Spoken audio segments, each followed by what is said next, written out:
Should inmates get COVID recovery stimulus checks from the federal government? Some Alabama inmates have gotten them, but now the Attorney General says that money should go to crime victims. WKRG News 5's Bill Riles spoke with the AG.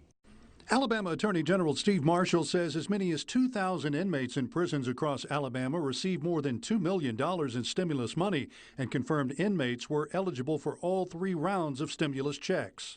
Certain inmates are eligible that are in our Department of Corrections to be able to receive one of those stimulus checks. And we think that ought to be money that goes to victims and not to inmates who have not been financially impacted at all by the pandemic. The eligibility requirements for the stimulus checks were left broad under the CARES Act in order to get checks to people quickly. But not all inmates are eligible for the payments. Under the law, they must be U.S. citizens or legal residents, have filed a recent tax return, or filled out an IRS form to request the payment.